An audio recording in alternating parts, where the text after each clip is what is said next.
World War Z is a story written from the perspective of a man in the future, about 10 years after the zombie apocalypse has ended.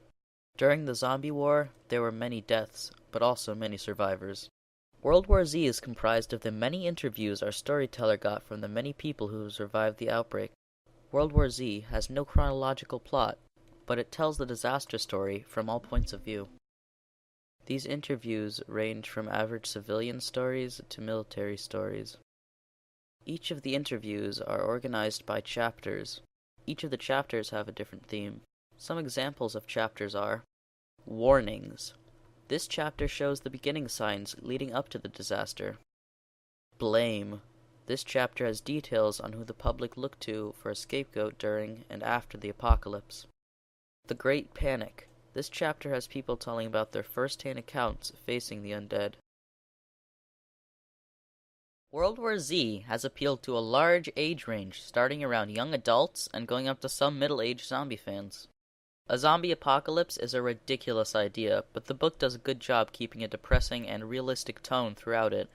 Now, I don't actually think the idea of a zombie apocalypse is realistic, but I do feel like the book does a good job capturing how people might respond in such an event. I feel that the government would try to appear in control for as long as possible to lessen the public's panic. In the beginning of the book, we learn that the government tries to sustain the illusion that they have everything under control by broadcasting a mass extermination of the undead. This is an example of the book's realistic portrayal of the fictional event. The book has sold so well since its release in 2006 that a film adaptation is being made starring Brad Pitt. They announced the movie is going to be released June 20th of this year. Max has appeared at a few universities to discuss zombie survival as if a zombie apocalypse was a realistic threat.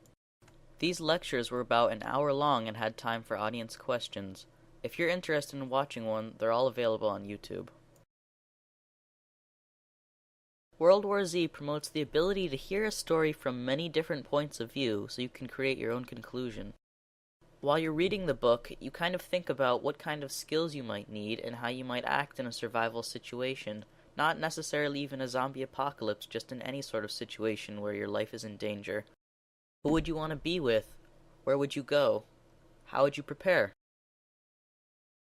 Max Brooks is the author of World War Z and has written many other successful zombie books, one of them being The Zombie Survival Guide.